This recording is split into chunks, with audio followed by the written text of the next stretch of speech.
with me to go to my first ever protest.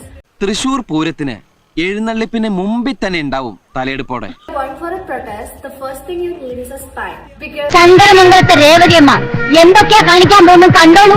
in white outfit, the black represent our dark future. പണ്ഡിതനാണെന്ന് തോന്നുന്നു. അർത്ഥം പറഞ്ഞൊന്നും കേട്ടില്ലേ? And this white represent our government. I mean, they don't care. എന്നോടാ കളി ഭാവാഭിനയം കണ്ടില്ലേ? ഇവിടെ Neeli കലക്കും. Fixing my hair because my hair can be fixed, but never the government or people's. അമ്മായി ഭയങ്കര ഇംഗ്ലീഷാടാ. അമ്മായി ഇപ്പൊ ഈ കാണിച്ചോണ്ടിരിക്കുന്ന വെറും പട്ടിഷോയാ, വെറും പട്ടിഷോ. That's പോലെ ഒന്നല്ല, ഇവിടെ ഫുൾ പോലീസാണ് കേട്ടോ.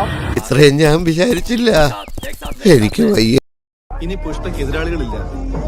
ഒരാളും തൊടില്ല എന്ന് വിചാരിച്ചിരുന്ന സമയത്തായിരിക്കും ഒരാൾ വന്നത്. I'm going for the protest today and let's see what's in my bag. Pesa, koda, cap, sunscreen jacket.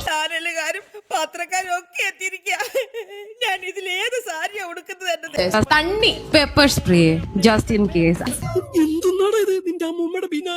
What's in my protest ബാഗും സൺപ്രൂഫ് ജാക്കറ്റ് ഒക്കെ ഇട്ട് പോവാൻ വേണ്ടി അത് റെഡ് കാർപ്പറ്റ് ആണോ? അത്രക്കുള്ള ബുദ്ധിയൊന്നും അതിനില്ലല്ലോ. ഇതിന് വേണ്ടിയിട്ടാണോ ഇത് ഈ ഒരു സപ്പോർട്ട് ചെയ്യുന്നത്? മനസ്സിലാവാത്തോണ്ട് ചോദിക്കണം. ലൈം ലൈറ്റില് ലൈവായിട്ട് നിൽക്കണം. അതുകൊണ്ടല്ലേ ഞാൻ ഈ ചാനലൊക്കെ കയറി ഇറങ്ങണേ. ഇൻഫ്ലുവൻസിങ്, ഇവരാണോ ഇൻഫ്ലുവൻസർ എന്ന് പറയുന്നത്? ഇങ്ങനെയാണോ സൊസൈറ്റിനെ ഇൻഫ്ലുവൻസ് ചെയ്യാ? ശരിക്കും നോക്കി ഇതൊക്കെ ഏതാണോ, ഇതൊക്കെ ഏത് എവിടുന്ന് ഇറങ്ങി വരുന്ന ഈ ഇതിങ്ങളെ. അല്ലാതെ ഈ കാണിക്കുന്ന പ്രഹസനം പുച്ഛം തോന്നുന്നുണ്ട്. സീരിയസ്ലി അത്ര